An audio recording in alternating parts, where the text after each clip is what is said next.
오늘 우리 은혜 나누실 하나님의 말씀은 시편 22장 1절 말씀입니다.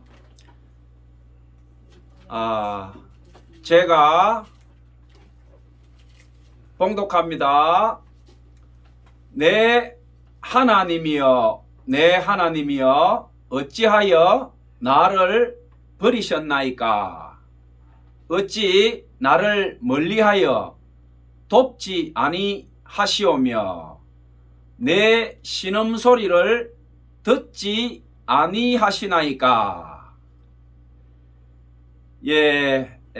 오늘 이 말씀은 시편 22장 1절 말씀인데, 예수님께서 십자가에 달리셔서 가상칠언이라는 것은 우리 인간의 모든 죄를 예수님께서 짊어지시고 십자가에서 죽으실 때에 그 7마디 말씀을 하신 게 있어요. 그것을 우리가 이제 가상칠언 이렇게 얘기를 하는데, 오늘 이 시편 22장 1절 이 말씀은 예수님의 가상칠언 중에 들어있는 말씀인데, 마태복음 27장 46절 여기에도 예수님이 십자가에서 고통 중에 죽음을 앞두고 헐떡이시면서 이 말씀을 하신 거죠.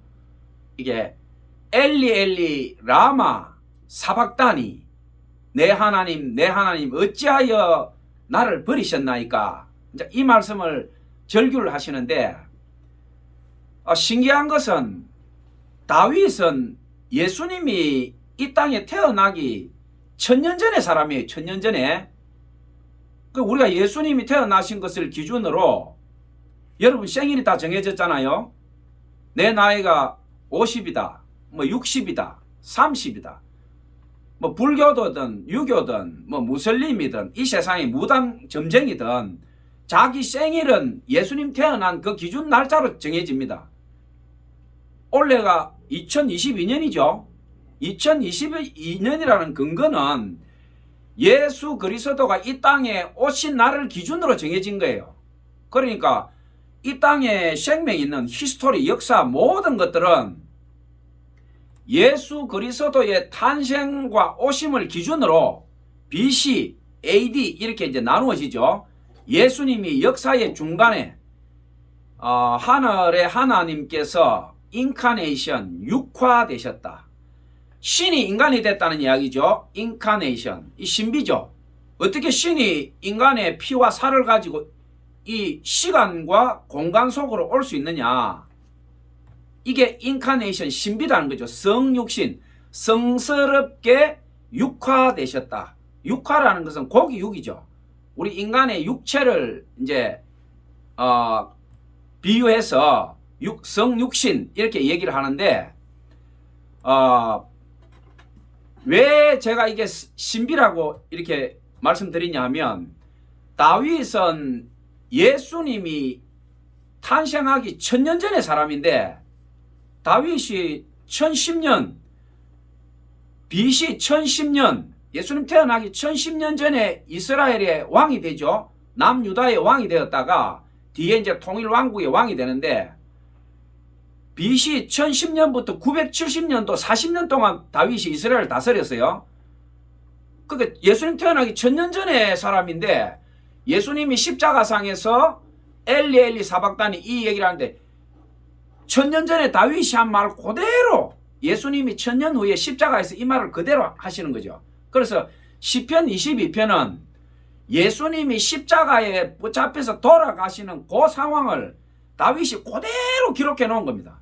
예수님이 잡혀가지고 십자가에서 옷이 찢겨가지고 제비 나누는 것부터, 그 롱기우스 로마 병사가 그 대제사장들부터 예수님이 십자가 달려 있으니까 이스라엘인들은 안식일 날은 시체 만지거나 하면 큰일 나요. 부정이 타니까.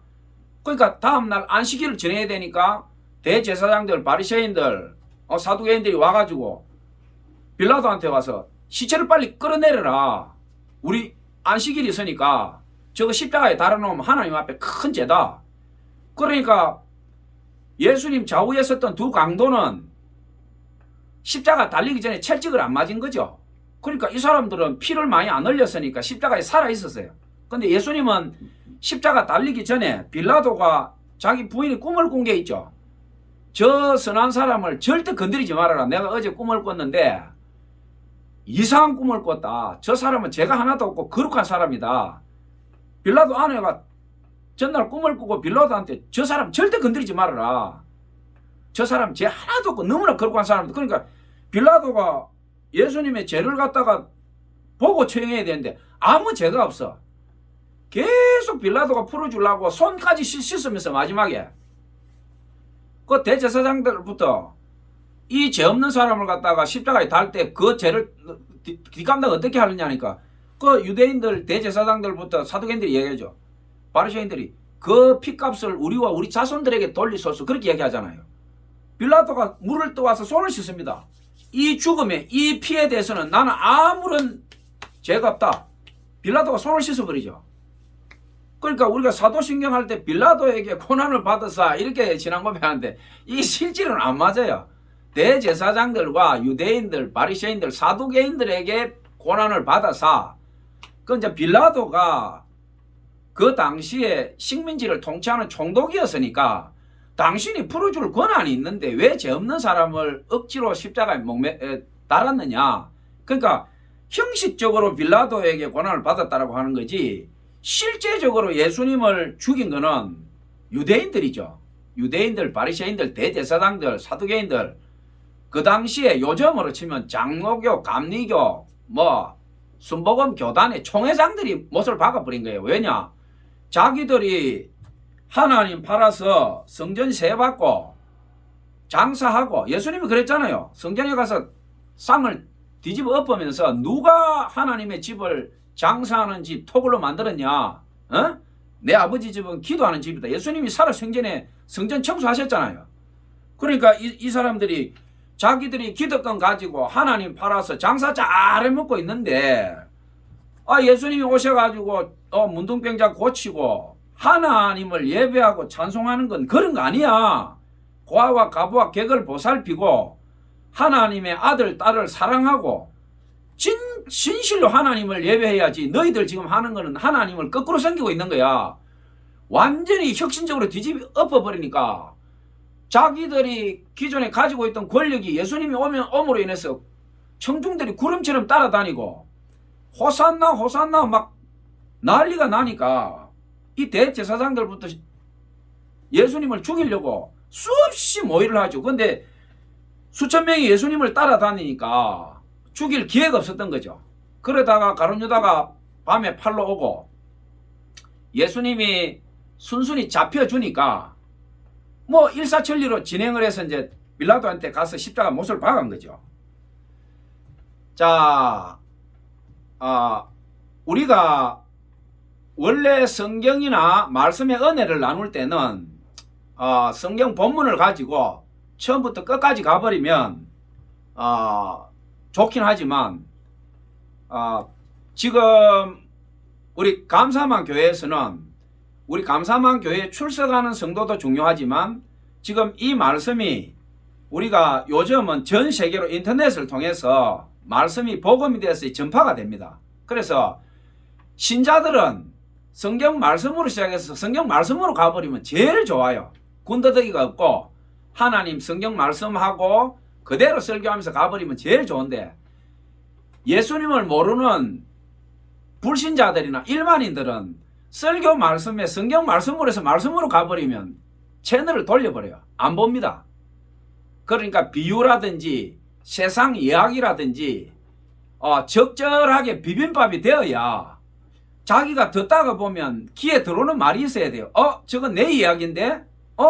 저거 작년에 내가 겪었던 일인데?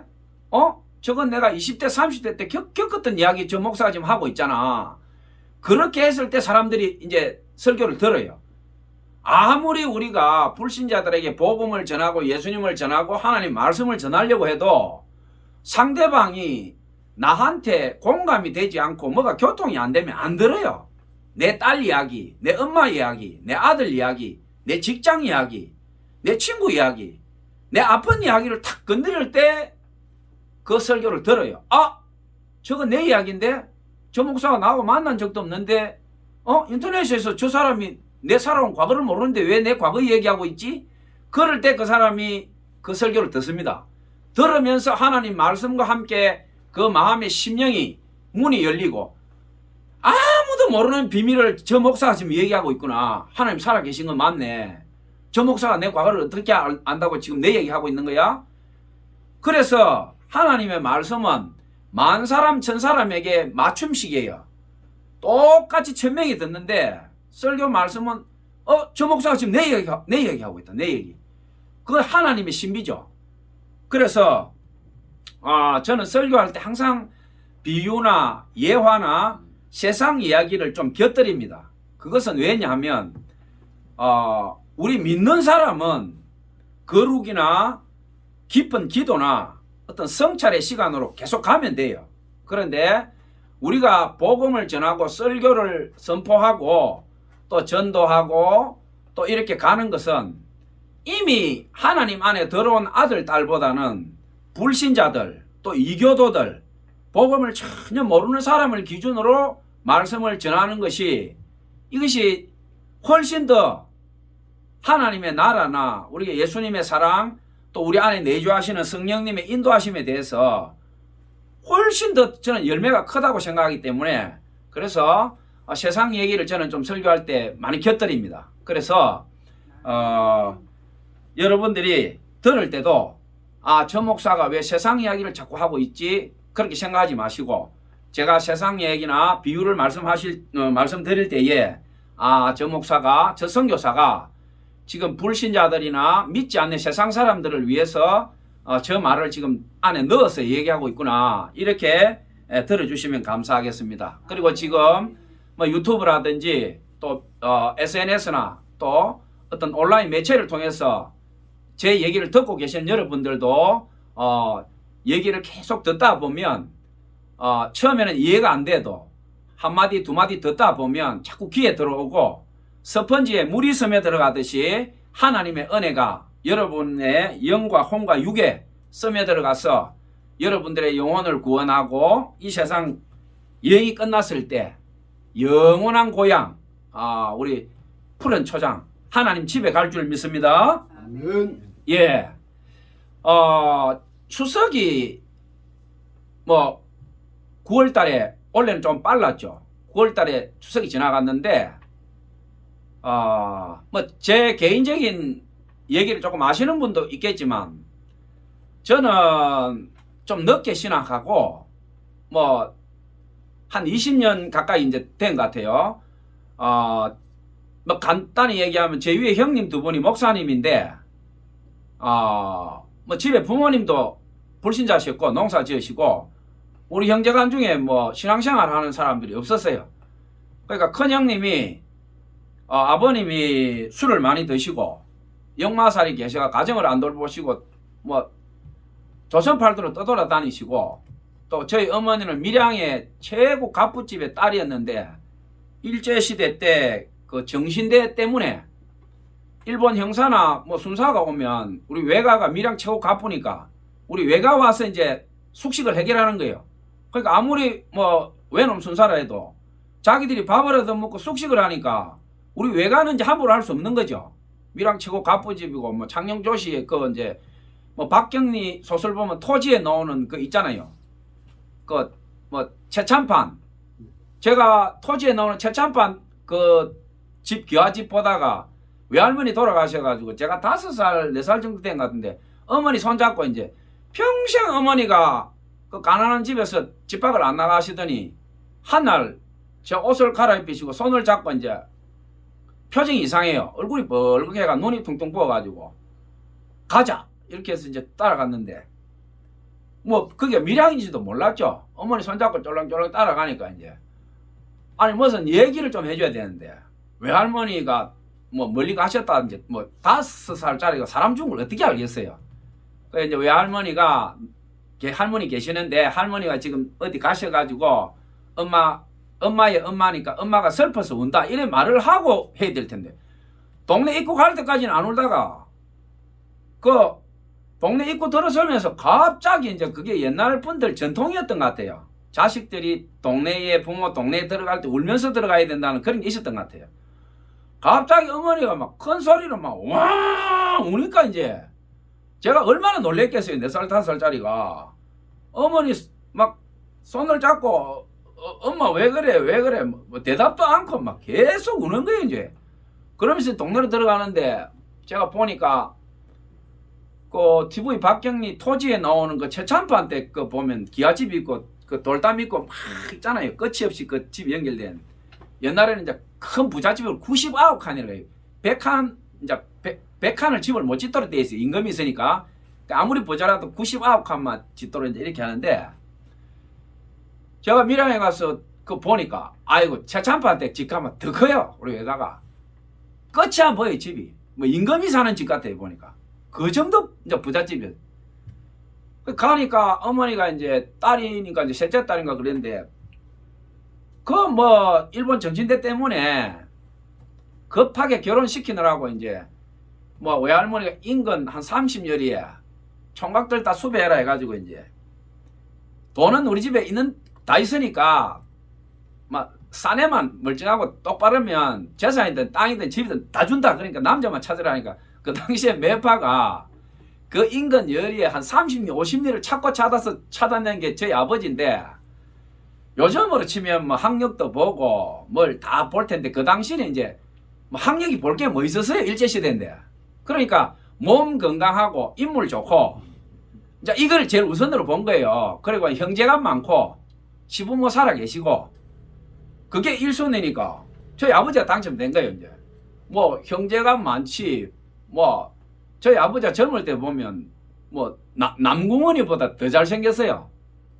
덩치가 우람하고 막 그냥 기골이 장대하고 막 통뼈에다가 힘이 장사하고 막 얼굴이 백인처럼 하얗고 이렇게 머리가 반곱슬에다가 걸어가면 그냥 뭐 그냥 막 뭐 세층 처녀들이 그냥 막 정신없이 따라갈 정도로 그러니까 매파들이 뭐 인근에 찾으니까 멋진 총각이 있다. 이 뭐 비교 불가 총각이 하나 있다. 그 외할머니가 못 믿겠다 해서 이제 확인하러 가겠다 해서 외할머니가 강가에 매파를 따라 갔는데 제 아버지가 이제 수도 그 옛날 뭐 우물가에서 이제 물을 떠서 이제 위에 옷을 이제 벗고 막 완전 벗은 건 아니고 이제 얇은 옷을 입고 이제 맛있는 모습 보니까 외할머니가 딱 보니까 뭐 덩치가 우람하고 뭐 얼굴이 하얗고 반꽃에다 보니까 뭐 기가 막힌 거예요. 뭐 우리 성경으로 보면 삼손 비슷한 이제 이렇게 생긴 거예요. 그러니까 외할머니가 딱 보고 됐어.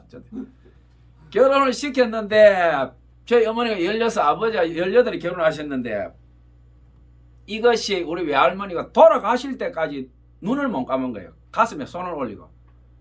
저희 아버지가 두주불사 술을 얼마나 드셨나 하면 요즘으로 치면 소주 요즘은 소주 20도 안 되잖아요. 옛날 소주 25도 고마술 3도 되는 그 술을 도가술을 해가지고 말술 술을 조금씩 그 살을 도둑질해 가서 바꿔 먹다가 양이 안 차니까 도가집에 가서 밤에 친구하고 둘이 가서 그 말술 그 25, 30달 술을 들고 나와가지고 친구하고 둘이서 논둑에 앉아가 그 양파 있잖아요. 담아내기를 뽑아 그걸 안주를 해가지고 말술 그거를 둘이서 앉아 다 둘러 마시고 친구는 이제 그 양파 담아내기 밭에 피토하고 죽어버리고 아버지는 이제 한번 생각을 해보세요. 25도짜리 술을 말술을 먹었으니까 대병을 10대로 마신 거 아니에요.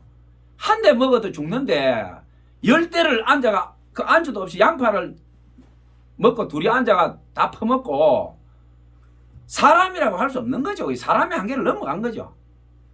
그거를 다 둘러 마시고 걷지를 못하니까 기어가지고 바지 막 대변을 싸고 친구는 거기서 죽고 밭에서 아버지는 이제 집에 와가지고 그 소주기는 솥에 가서 이제 보니까 국이 있으니까 그걸 바가지로 퍼먹고 이제 졸도로 한 거예요. 이제 그 소주를 10대로 마시고 토해야 사는데 이 위장이 얼마나 좋은지 목구멍 넘어간 거는 농약을 먹어도 안 토하는 거예요. 이 장이 얼마나 좋은지. 그 소주를 한 마를 다 드시고 부엌에 쓰러졌다가 뭐 그러니까 며칠을 못 일어난 거죠. 그런데 이제 끝도 없이 일어난 거예요. 친구는 죽어버리고. 그 이제 제가 이제 간단한 얘기를 말씀드렸는데, 소주를 그러니까 25도 30도짜리를 10대를 마시고도 안 죽는 사람이니까 일반 술을 얼마나 먹어야 그 술이 채겠어요. 거기다가 뭐 일을 해서 가정을 봉양한다. 이거는 아버지한테는 웃기는 소리예요. 이거는. 왜 그렇게 됐냐. 제가 이제 나이 들어서 생각해 보니까 그 정신대 때문에 딸들이 잡혀가고 하니까 외할머니가 위에 딸 둘이를 이제 일본의 부자한테 또 보낸 거예요. 일본 제1교포들한테. 그러니까 아버지는 거의 막내다시피 한데 보니까 이제 그 자기 위에 누나 둘이가 어느 날 보니까 일본으로 팔려가고, 그 야만시대 아닙니까? 식민지니까. 그러니까 자기는 가난한 집에 태어났는데 보니까, 아니 가난해도 가족들은 그래도 괜찮게 살았는데 보니 누나들 둘은 일본으로 팔려가지. 뭐 먹을 건 없지. 뭐 일본 순사는 내 잡으러 오지. 이러니까 이제 정상적인 생활이 안 되니까 막 비전이 묵시가 없으면 백성이 망한다 그랬잖아요. 뭐가 희망이 있어야 사는데 뭐 공부를 할 수 있나, 돈이 있나. 누나는 팔려가 버리지. 뭐 동네 쳐다보니 뭐 모범이 되는 사람도 없고, 아버지가 머리 좋았어요. 머리도 좋고 노래도 잘하고 뭐 이게 아주 이게 예술적 기기도 강하고 그랬는데, 어디를 봐도 묵시가 없으니까 따라갈 모델이 없고 희망이 없으니까 힘은 장사지. 그러니까 그냥 있으면 속에 열불이 올라오니까 막 술 먹고 막 노름하고 막 그렇게 사신 거예요. 이제 그 18살 때 결혼을 시켜 놓으니 덜컥 이제 뭐 어떤 다람쥐 어떤 마누라라고 하나 옆에 부잣집 딸이 하나 왔는데 보니 먹여 살려야 되는데 이제 머리가 아픈 거예요. 이제 뭐 부자도 아니고 집에 먹여 살릴 땅이 있는 것도 아니고 뭐 다 없는 걸. 그러니까 가정교육이 되고 묵시가 있고 뭐가 교육이 돼야 되는데 전혀 그게 안 되는 상황에서 우리가 살다 보면 내가 감당할 수 있는 고난이 있고 감당 못하는 고난이 있어요. 전쟁이 일어나거나 나라가 식민지 되면요. 지금 우크라이나 한번 보세요. 소련이 뭐 무조건 폭격해버리니까 유치원이고 초등학교도 폭격만 하잖아요.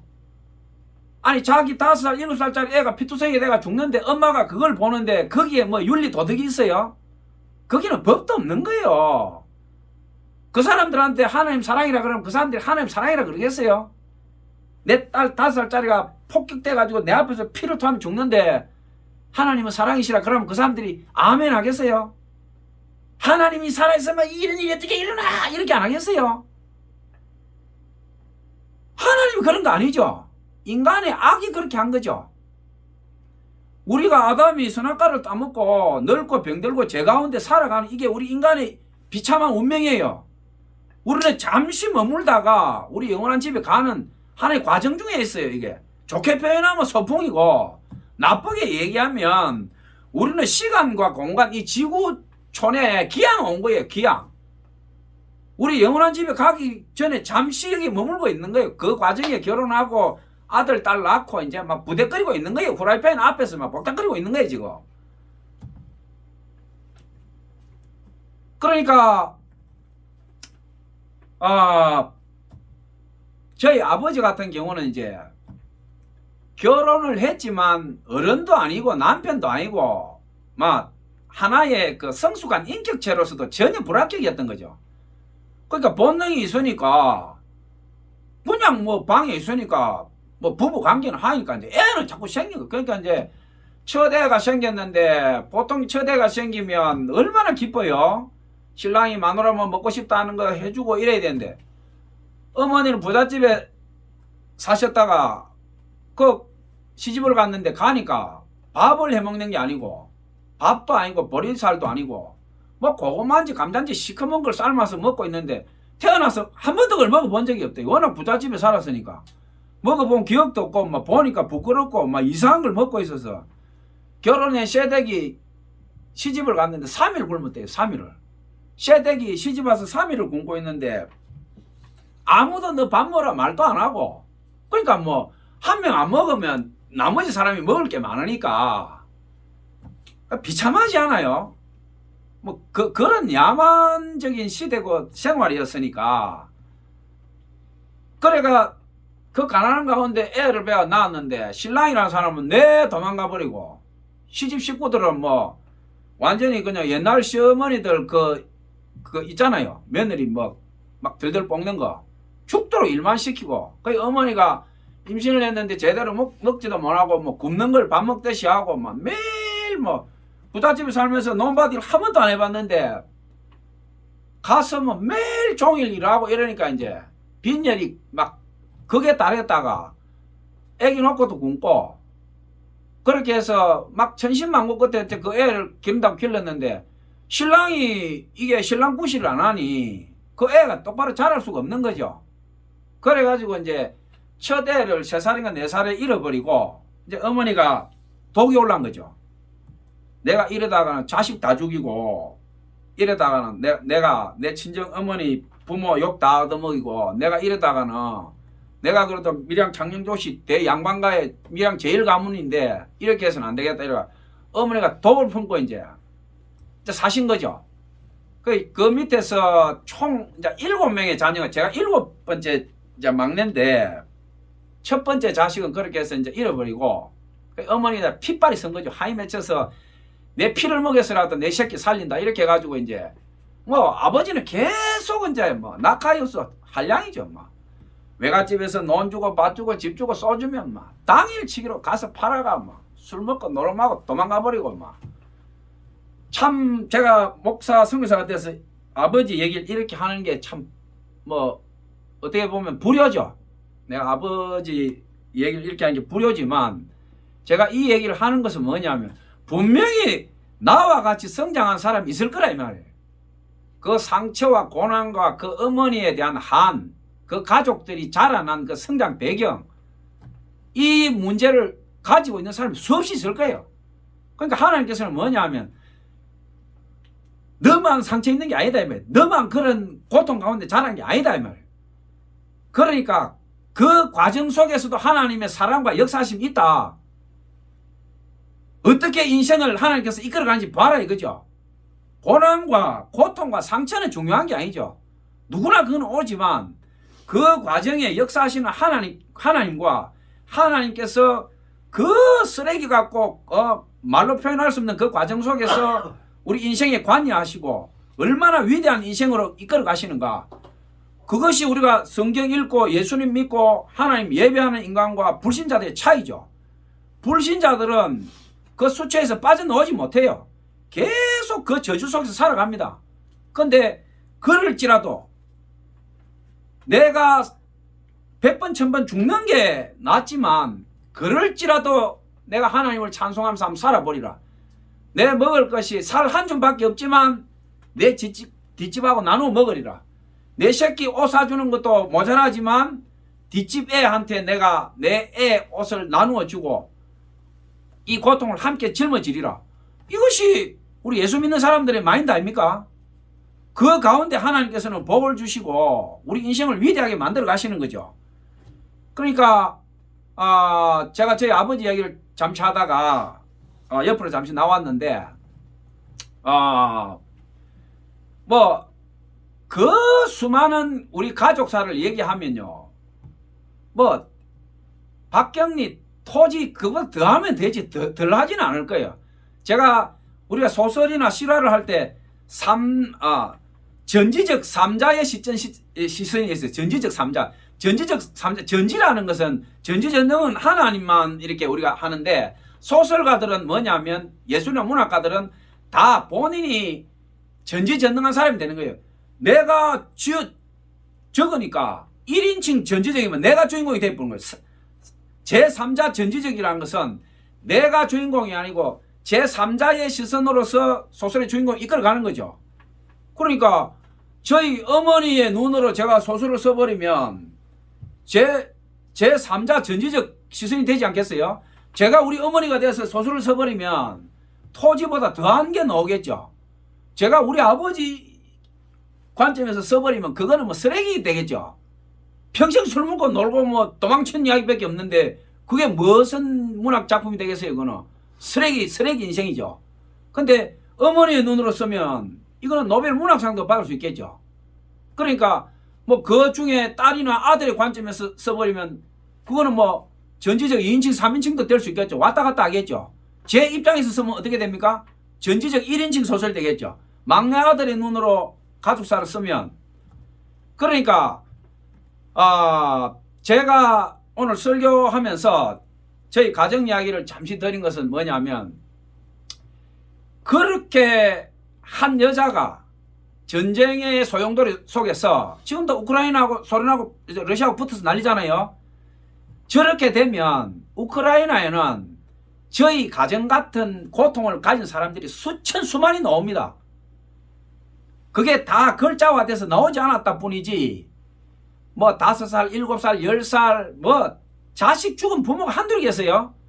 엄마, 아버지 죽은 가정이 한두 가정이겠어요. 전쟁이 일어나면요, 그건 뭐 그냥 노벨 문학상은 수만 건이 나올 수 있어요. 그걸 글자로 써버리면.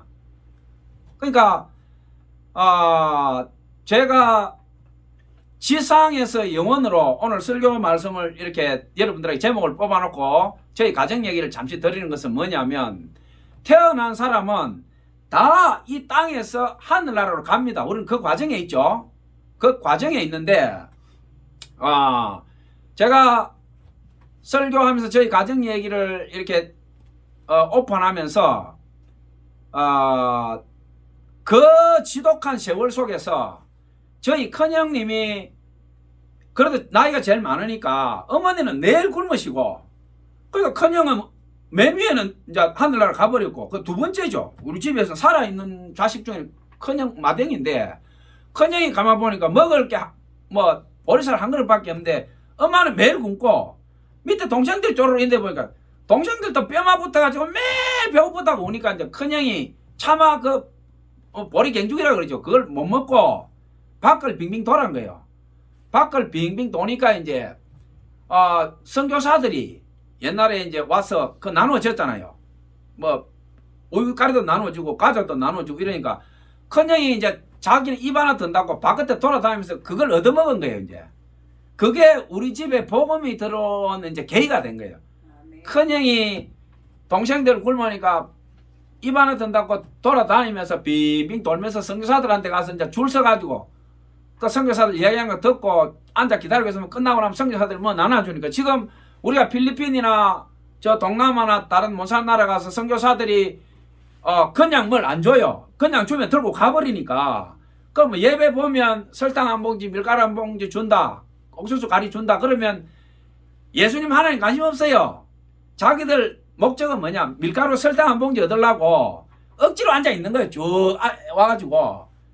그러면 이제 우리가 막 선교사들이 하나님은 사랑이시다, 너희들 예수 믿어야 된다 이야기하면 앉아가지고 눈동자가, 우리가 말을 들으면 딱 집중하는 게 보이잖아요. 눈동자가 하늘 왔다 갔다 해요. 파리 몇 마리 날아다니나, 벽에 뭐 있나. 그 듣지 않는 설교를 하는 선교사 마음이 어떻겠어요? 비참해요, 비참해. 선교사는 막 어째 한 영혼이라도 더 해보려고 막 하는데, 눈빛이 보면 우리 세상 말로 하면, 여러분 용서하고 들으세요. 엿먹으라. 엿먹으라 이 자식아. 니 한번 떠들어봐라 이 자식아. 듣나 이거예요. 그거를 뻔히 알면서 또 하고 그럼 설탕 나눠주고 나면 꿇어 앉아 우는 거예요. 하나님, 전부 아니라도 괜찮습니다. 몇 명이라도 제발 회개하고 좀 예수 믿으라. 울고 또 울고 다음날 또 가대 또 나중에는요, 사람이 번아웃 됩니다. 자기가 하는 일에 보람이 있어야 되는데, 한국에서 피 같은 헌금 모아가지고 그 교회에서 해가지고 주는 기뻐야 하는데, 오기는 많이 오는데 이거 기생충이야. 피만 빨아가 도망가버려.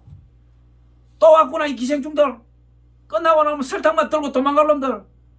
밖에 나가면 몸 팔고 있어요. 설탕 봉지 집에 갖다 놓고 입술이 바라가 15살, 14살 된 애들이 관광객 들어오면 이렇게 하이 $7, $10 무슨 말인지 압니까? $7 주면 니 딸 간다 이거야. 교회 와가지고 설탕 밀가루 받아가 집에 갖다 놓고. 왜? 빨리 이제 우리로 치면 아르바이트야 교회는 빨리 가서 교회 가면 앉아있으면 주니까 받아가 집에 갖다 놓고 그럼 그 사람들 욕을 할 수 있느냐? 욕 못해요. 집에 가보면요 닭장 같은데 열몇 명이 앉아있어요. 가보면 집이 무슨 집이에요 그게. 함석 조각에 우에 엎혀놓고 애 하나 태어나면 우리나라 돈으로 7천원 8천원 출생신고할 때 돈을 내야 돼. 그 돈이 없어. 우리나라 치면 무적자가 대부분이에요. 필리핀에 가보면 인구가 몇 명인지 몰라. 필리핀 뭐 마닐라 아이고 20분만 가보세요. 구석구석에 그런 것들이 막 닭장 있잖아요. 닭장 위에 함성 나와놓고 막 이래 앞에 해가지고 그 문역으로 들어가보면요 눈 똑바로 뜨고 있는 건 기집애 뿐이야. 아버지 오빠 수컷들은 제가 수컷이라고 하는 걸 여러분 좀 용서하고 들으세요. 수컷들은 가보면요 뼈가 앙상해가지고 눈이 캥해가지고 이렇게 앉아있어요. 원숭이처럼 이렇게 앉아있어요. 이렇게 어깨 흔들면 이렇게 좀 세게 흔들면 틱 쓰러져 버려요. 죽는 거예요. 그렇게 해요. 왜 죽느냐? 굶은 거예요. 굶어. 직장도 없어요. 일거리도 없어. 무슨 공장 같은 소리 하고 있어. 수컷은 아무짝에 쓸모없는 종자들이야 이것들. 여자는 뭐냐? 12살, 13살 되면 저 따뜻한 지방 여자들은요 성숙이 빨라요. 가슴이 나오고 여자 티가 나니까 싸구려 화장품 그거 사가지고 입술이 바르고 눈 시커멓게 떡칠해가. 그래야 거리에 나가 서 있는 거예요. 이렇게 $6, $7, $10. 좀 나이가 한 15 넘어가 이제 처녀티가 많이 나고 조금 여자답다 그러면 $10. 나는 경쟁력 있다 이게 좀 여자답다 이게. 그럼 13살 14살 애들은 아직 크지도 안 해서 그런 애들은 너무 어리잖아. 그런 애들 가격이 내려가. 한둘이 아니에요. 한둘이. 한국에서 지금 코로나 전에 몇 명이 들어가냐? 100만 명, 120만 명씩 들어가요. 120만 명씩. 한국뿐이에요. 유럽부터 전 세계에서 그 관광 다 들어갑니다. 거리거리 나와가 이렇게 하고 있어요.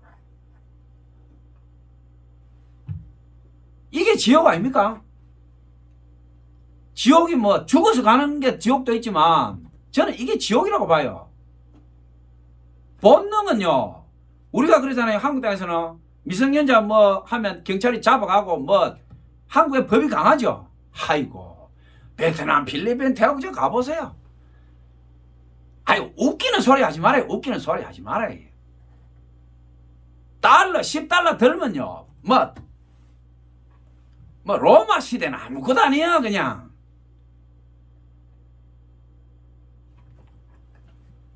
지상에서 영원으로 태어난 사람은 다 우리가 육체를 영원히 간직할 사람이 있습니까? 10대, 20대, 30대, 40대, 50대 다 병들고 늙고 죽어요. 부자로 뭐 존귀하게 죽는 사람 이 땅에 몇 명 되겠어요? 상처, 고통, 멀쩡하게 옷 입고 있지만 그 안에요. 가슴을 열고 마음을 들여보면요. 시궁창 그런 시궁창이 없어요. 예수님의 피로 싹 씻고 어떤 이 땅에서 고통이나 상처도 내가 예수 그리스도로 인해서 내가 거룩해졌다. 내가 이제 하나님의 자녀로서 내가 존귀하게 살아간다. 딱 거듭나면요. 밥을 굶어도 내 마음에 평안이 있어요. 그래. 나의 시민권은 하늘에 있다. 내가 하나님의 딸이지. 내가 아들이지. 딱 그 예수님의 피를 딱 먹고 그 살을 먹고 딱 거듭난 사람은요. 어떤 데 있어도 그 사람이 내가 존귀한 사람이니까 자기 정체성을 알아요. 그게 하나님의 자녀 아닙니까? 그거를 우리가 선교사들이나 해외 나간 우리 주의 종들이 그 예수님 피를 좀 먹이려고 하는데 안 먹어. 입을 강제로 벌리고 부어도 안 들어가는 거야 이게. 왜 그렇게 돼버렸냐? 그 사람들이 자라면서 그 상처나 고통이 너무 극심해가지고 눈이 감겨뿐해. 눈이 우리 육체의 눈도 감아보면 앞에 아무것도 안 보이잖아요 이게. 눈 감아보는데 뭘 보여요 이게. 눈 감고 있으면 유치원 애가 와서 때려도 맞아야지. 육체에만 눈이 있는 것이 아니고 우리 마음이나 우리 혼이 자죠. 자. 영과 혼을 같이 붙었다라고 얘기하는 사람도 있고 우리가 신학적으로 보면 이분법, 삼분법이 있어요. 영과 혼과 육 이렇게 구분하는 것도 있고 영혼 플러스 육 이분법으로 하는 것도 있어요. 저는 삼분법주의자입니다. 영은 하나님의 성령이 거하는 거룩한 영의 공간이 따로 있고 혼, 나, 자, 내 마음, 혼, 영 따로 있고 혼 따로 있고 육 따로 있다. 나는 삼분법주의자예요. 왜냐? 기도하다가 처음에는 우리 마음으로 기도하죠. 바울 서신이 나오잖아요. 내가 육으로 기도하고 마음으로 기도하고 영으로 기도하고 딱 나오잖아요. 영의 기도가 뭡니까? 방언이 터지죠. 방언이. 우리가 막 처음에는 내 혼에 기도합니다. 하나님 내 새끼 뭐 잘되게 해주시고 우리 아들 뭐 어디 학교 붙게 해주시고 뭐 내 혼 자아의 기도는 다 내 욕심입니다. 내 필요한 걸 자꾸 기도해요. 그게 혼의 기도입니다. 내 자아의 기도. 육신의 기도입니다. 육신의 기도. 그거는 좀 하다 보면 지어봐서 못해요. 한 달만 기도해 보세요. 달라 한 달 달라 해보면 내 필요한 거 다 기도 끝나버지 뭘 또 할 게 있어요. 한 달 동안 계속 그 기도인데 거룩의 기도가 안 나와요. 거룩의 기도. 거룩의 기도는 뭐냐? 혼의 한계를 넘어가 버려요. 혼의 한계를. 하나님 아파트 평수 지금 20평이 좁으니까 30평 뭐 주시고 우리 신랑은 200만 원인데 이거 갖고 빡빡하니까 한 500만 원 월급 주는 직장으로 옮겨주시고 우리 아 국립대 가게 해주시고 뭐 전부 그런 기도 아닙니까? 몸 좀 아프면 몸 건강하게 가 자 혼의 기도예요. 어떻게 보면 유치한 기도예요. 유치한 기도. 짐승들이랑 똑같아. 본능의 기도 아닙니까? 본능. 짐승도 굴든 따뜻하고 좋은데 가지고 싶지. 그렇잖아요. 사냥하면 좀 더 큰 짐승 잡고 싶고 초식 동물은 풀 많은데 그런데 살고 싶고 사람이나 짐승이나 무슨 차이가 있어요? 영의 기도는 본능을 넘어가는 겁니다. 막 기도하다 보면요. 어느 순간에 내 마음이 근데 성령께서 우리를 이끌어가요. 내 육신이나 내 자아는요. 싹 사라져버려요. 하나님 아버지 처음에는 자기 자아의 기도합니다. 하다가 이게 이제 금식을 하면 영으로 빨리 들어가요. 육신의 소욕을 끊어버리면 영의 기도로 빨리 들어가는데 처음에는 금식하면요. 배도 고프고 내가 미쳤지. 이 짓을 왜 하고 있나. 미쳐요. 미쳐. 한 3일 지나가면요. 배고픔이 싹 갑니다. 몸이 나른해지면서 졸음이 자꾸 와요. 기운이 없어 픽픽 꼬꾸라지는데 성경을 읽고 찬송을 하면서 찬송을 듣고 물을 조금씩 마시면서 계속 묵상을 하면요. 은혜가 옵니다. 하나님의 은혜가 오면서 영이 맑아집니다. 내 영이 쫙 맑아지면서 하나님 아버지 이러다 보면 갑자기 성령께서 확 덮으면서 혀가 돌아가요. 그러면서 알라바야 비비 샤바 이야발라 아비비 샤바 비비바 막 날아가요. 이제 그러면서 어떻게 됐냐? 윙 하면서 영계로 진입을 해버려요. 이제 그 성령께서 우리를 대신해서 기도해준다 그러잖아요. 그러면 처음에는 방언 같은 거 통변이 안 돼요. 통변 안 돼도 괜찮아요. 계속 하면 돼요. 성경을 읽으면서 대신에 내 마음을 거룩하게 해야 돼요. 찬송하고 성경 말씀을 읽고 그렇게 하면서 하다 보면 바울이 이야기하고 있죠. 내가 의지하고 육으로 기도하고 혼으로 기도하고 영어로 기도하리라. 영어로 기도하는 것은 뭐냐면 하늘 언어로 기도한다는 거예요. 내 자아가 기도하는 것이 아니고 주의 성령께서 내 영혼을 딱 붙들고 지금 너한테 딱 필요한 기도를 해준다는 거예요. 나는 돈이 필요한데 방언 통변해보면 어떻게 나오냐면 돈 달라는 소리가 하나도 안 나와요. 제가 이렇게 어떨 때는 막 기도해나 누가 이렇게 막 울면서 막 방언으로 기도하고 있어요. 그럼 내가 이제 뒤에 앉아있다가 너무 애절해가지고 그거 듣다가 보면 그럼 내가 뒤에 가서 혹시 지금 기도하시는 거 통변이 됩니까? 이러면 그 사람이 예 뭐 된다고 하면 내가 말할 필요 없잖아요. 자기가 자기 하는 거 아니까. 근데 어떤 분들은 내가 보면 이제 통변이 안 돼. 계속 울면서 반복하고 있어. 하나님 이거 왜요? 이거 왜? 계속 기도가 반복되고 있어. 그래서 울고 있는 거야. 그럼 뭐냐면 방언은요, 신비한 게 자기가 하나님한테 묻는데 그 방언 통변을 해보면 하나님께서 응답하는 게 그게 같이 나와요, 이렇게. 이 희한하잖아요. 우리가 육의 기도는 하나님 아버지 뭐 이렇게 하면 하나님께서 내한테 어떤 통로로서 응답해야 돼. 근데 방언 통변 해보면요, 이 신기한 게 하나님 뭐 우리 딸이요 뭐 이렇게 하고 있는데 조금 있으면 하나님 응답을 해. 야, 너 딸 그거 어떻게 돼? 응답해 주는데 이 사람이 통변이 안 되니까 계속 하나님 우리 딸 또 울어 막 울다 또 좀 있으면 또 우리 딸 그럼 제가 뒤에 앉아있다 우리 자매님 지금 기도를 아주 애절하게 하시는데 통변이 혹시 되십니까? 안 된대. 당연히 안 되지. 통변이 되면 똑같은 걸 계속 할 수 없는 거지. 그럼 제가 자매님 제가 통변을 좀 해드릴 테니까 기도를 한번 해보십시오. 그럼 왜 또 보고 있다 어떻게 되세요? 아, 걱정하지 마세요. 제가 목사 선교사입니다. 막 걱정하지 마시고 해보세요. 그러면 이제 이상한 사람들이 많으니까 자기가 이제 내가 목사 선교사니까 걱정하지 마 하라고 그러면 이제 안심을 하고 이제 하는 거야. 막 통변해보면요. 내가 옆에서 통변해줘요. 그럼 내 딸아 걱정하지 말아라. 이거 응답이 탁탁 내려와요. 막 기도하다 꼬꾸라져. 막 디굴디굴 구부려요. 하나님 감사합니다. 막 이리 구불고 저리 구불고 막 뭐 어떤 사람들은 감정이 격해가 머리를 쥐어 뜯어요. 왜 내가 이걸 몰랐던가? 왜 통변이 안 되니까? 하나님 응답해 주는데 자기가 자기 입으로 통변이 내려오는데 그게 안 되니까 모르니까 자꾸 또 하는 거야. 그 바울도 이야기하고 있죠. 내가 육으로 기도하고 혼으로 기도하고 영어로 기도. 내가 영어로 기도하는 거는 통변이 안 되면 내 마음에는 열매가 안 맺힌다. 바울이 이야기하고 있잖아요. 내가 영어로 기도하고 혼으로 기도하고 육으로 기도하고 내 마음에는 열매가 맺히지 않는다. 이게 뭐야? 방언기도야. 통변이 안 되니까 영어로 밤새도록 방언기도 했는데 아침에 자고 일어나면 아무것도 없어. 통변이 안 되니까 밤새도록 방언으로 기도했는데 뭐야? 내가 미쳤나? 알지도 못하는 소리로 밤새도록 따따붙다 띠뚜뚜뚜뚜 하고 이 뭐하는 짓이야 이게. 그렇잖아요. 아니 통변도 안 되는데 밤새도록 목이 다 쉬었는데 아침에 일어나면 응답받은 것도 하나도 없고 아무것도 없어. 그러니까 바울이 이야기하죠. 내 마음에는 열매가 없다고. 내 마음에 열매가 없다라고 해서 그 기도가 유산될 뿐이 아니다는 거예요.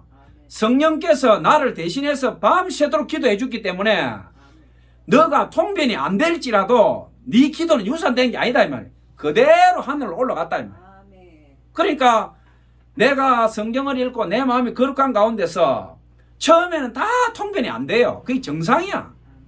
근데 기도를 계속 하면서 내 마음으로 하나님께 간구를 해야 돼요. 하나님 내 하고 있는 이 기도 좀 내가 좀 알아듣게 해주세요. 알아듣게. 하나님께서 왜 통변을 안 주느냐. 내 방언 통변은 되는 경우가 많은데 남의 방언 통변이 잘 안 돼요. 왜냐. 방언은 비밀을 말하는 거라 했는데 하나님하고 그 사람의 비밀을 이야기하는데 비밀을 갖다가 내가 엿들어 버린다. 이 대형 사고 아닙니까? 근데 그 비밀을 아는 사람이 입이 사다. 난리 날 거 아닙니까? 내가 젊어서 술집에 다니고 수많은 사람들하고 안 좋은 짓을 했는데 이제 예수 믿고 새로 거듭나서 열심히 봉사하고 살아가는데 하나님께서 회개의 영을 줘가지고 하나님 내가 과거에 이런 잘못됐고 이렇게 했고 이렇게 했는데 하나님 이것 저 회개합니다. 예수님 피로 좀 씻어 주십시오. 이 돌이킬 수도 없고 내 과거에 한 거 하나님 막 방언으로 울면서 회개하고 있는데 옆에서 방언 통변된 사람 들어보니까 저 여자 저거 대단한 여자네. 젊을 때 뭐 완전히 뭐 엄청나게 했구만. 그럼 그 사람 입을 따다다다 벌려버렸다. 난리 나겠죠. 그래서 하나님께서 방언 통변은 몇천 명, 몇만 명 중에 한두 명이 통변이 될까 말까야. 통변 안 되는 게 정상이라고. 하나님하고 비밀 얘기를 뭐 때문에 였더냐 말이야. 지도 아니고. 그렇잖아요. 그러니까 제가 아는 분 중에도요. 그 여자분들이 은사가 잘 받아요. 목사님, 사모님 중에 방언 통변 은사 받아가지고 이걸 공개하면 안 되는데 그 입을 이래 가지고 벙어리 된 사람 있어요. 하나님께서 뚫고 쳐가지고 말 못하고요. 그 한번 입 놀려가지고 하나님께서 입을 쳐가지고 몇 달 동안 말 못하고 그 금식하고 목사님들 안수하고 다시는 그렇게 안 한다고 하나님한테 울고 불고 그렇게가 겨우 입이 풀린 그런 분도 있어요. 그러니까 우리가 은사를 사모하지만 하나님께서 무슨 귀한 은사나 하나님이라고 주신 것을 하나님이라고 써야지. 세상 사람들도 아니고 술집에 어떤 우리가 농담하는 것도 아니고 하나님하고 성령과 악령의 차이는 그게요. 무당들은 사람의 죄나 안 좋은 걸 들추내면서 협박해가 돈을 뜯고 그 사람을 파멸로 끌어갑니다. 그게 무당이나 악령이 하는 거예요. 하나님의 성령은 뭐냐? 자꾸 덮어줘요. 저 사람의 과거에 잘못한 거나 상처나 뭐나 이런 거를 하나님께서는 덮어주고 치유해주고 위로해주고 너 그러지 말아라. 이제 예수 피로 씻겼으니까 너 지금부터 앞으로 희망을 가지고 열심히 용기 내서 잘 살아라. 그것이 성령의 역사예요. 그러니까 우리가 목사들 이렇게 상담하거나 기도하거나 이러면 무당은요 가면 과거를 귀신같이 찍어내요. 너 몇 살 때 어떻게 했고 너 눈으로 본 것처럼 다 찍어냅니다. 그 신령하잖아요. 그러면 사람들이 구름대같이 몰려 들어가요. 우와. 그런데요 우리 목회자들이나 은사자들이 보면요 그 유치한 수준이에요. 유치한 수준. 무당도 보는 거를 주의 종이 그걸 모르겠어요. 다 봐도 모르는 척 해주는 거예요. 성령께서 그 과거를 덜쳐내고 네 이렇게 하겠어요? 그렇게 안 해요. 그냥 간단하게 얘기합니다. 그냥 기도하는데 주님께서 회개하라고 하시네요. 거기에 다 포함되어 있잖아요. 잘못한 거는 회개하면 되고 지금부터 앞으로 더 우리가 거룩하게 잘 살면 되는 거지.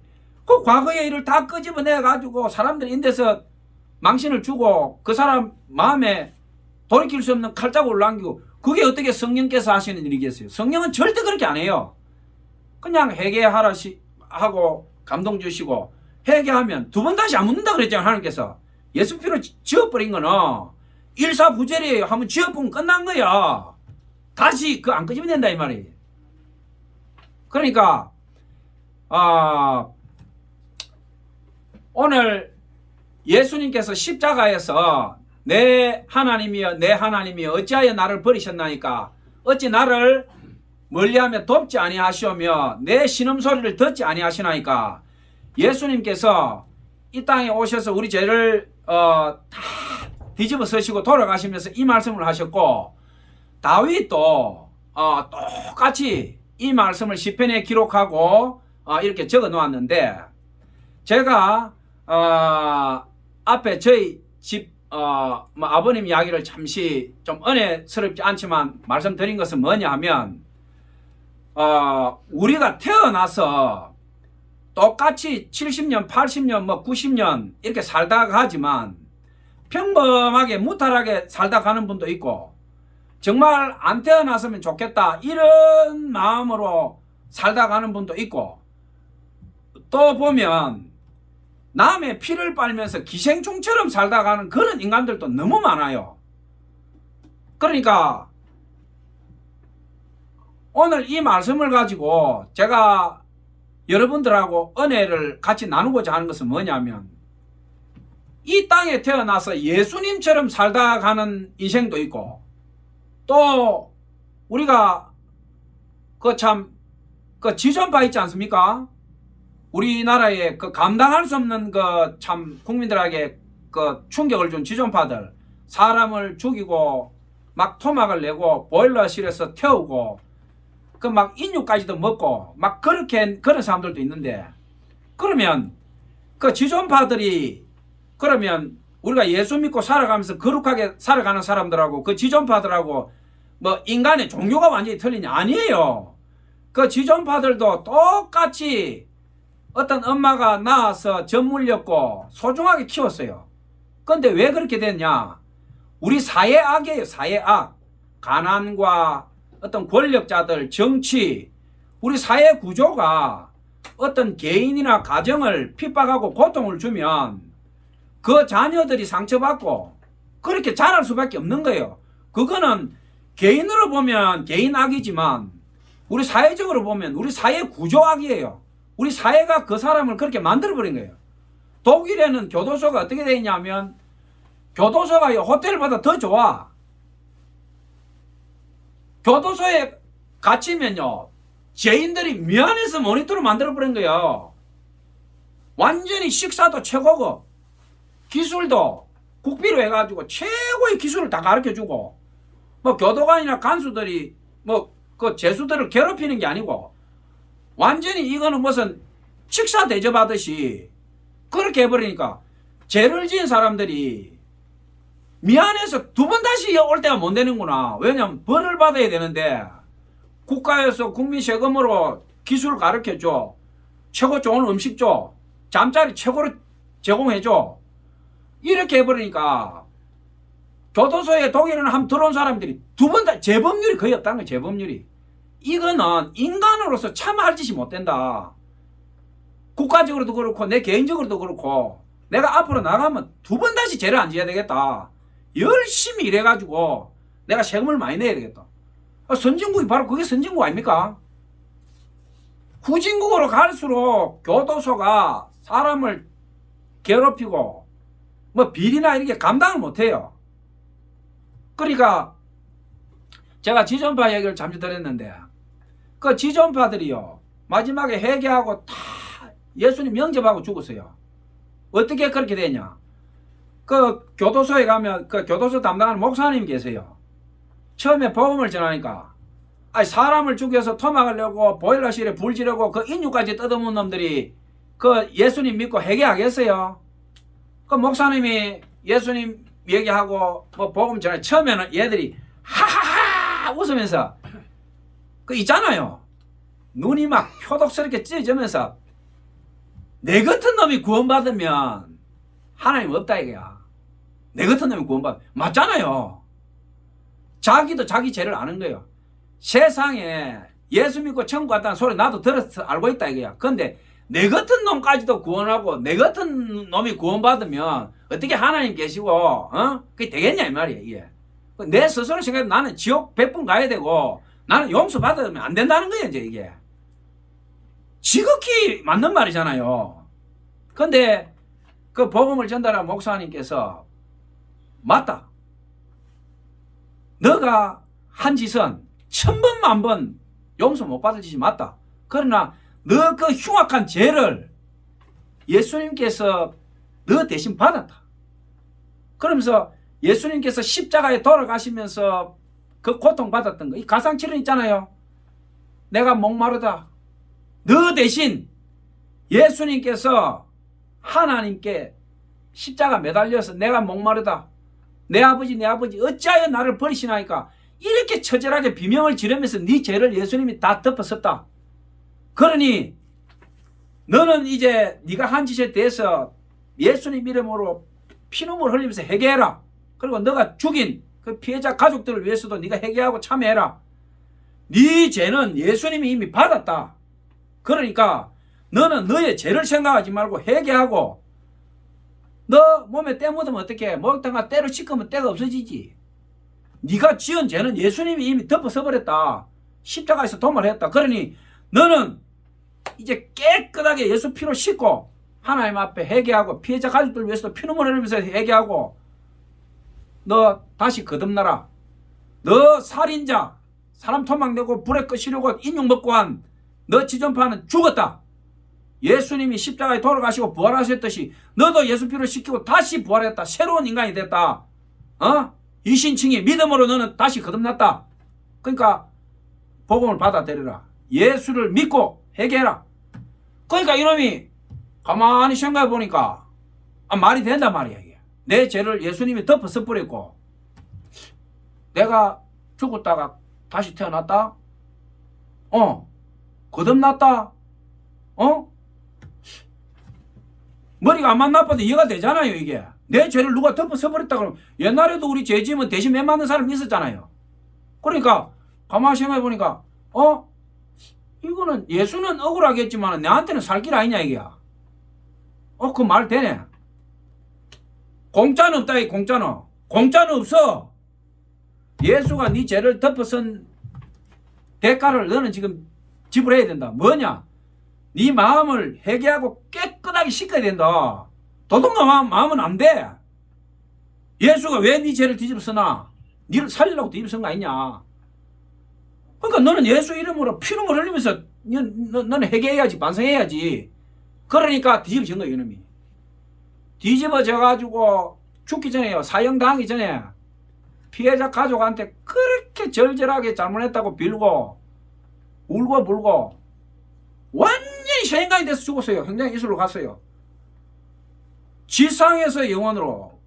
우리가 태어나서 뭐 경비 일을 하다가 평생 하다가 돌아가시는 분도 있고 회사 사원 셀러맨도 있고 사업자도 있고 뭐 우리 인간의 인생이 뭐 동일한 인생이 하나라도 있습니까? 각 개인한테 살아온 이야기 해보라 그러면 다 역사 히스토리예요. 뭐 로마 이야기 능가해요. 절절합니다, 개인사가. 그런데 예수 안 믿고 복음 없이, 우리가 예수님 없이도 착하게 사는 사람도 있잖아요. 불쌍한 사람 도와주고 그런 사람도 있지만, 우리가 인간 대 인간으로 남을 도와주는 것도 참으로 위대한 일이지만, 우리가 하나님의 말씀을 알고 예수님의 사랑을 가지고 한 인간의 전인적인 구원과 우리가 죽고 난 뒤에 영원히 사는 그 나라까지 그 인간에게 전해줄 수 있다는 것은, 이것은 위대한 사랑이에요. 위대한 사랑.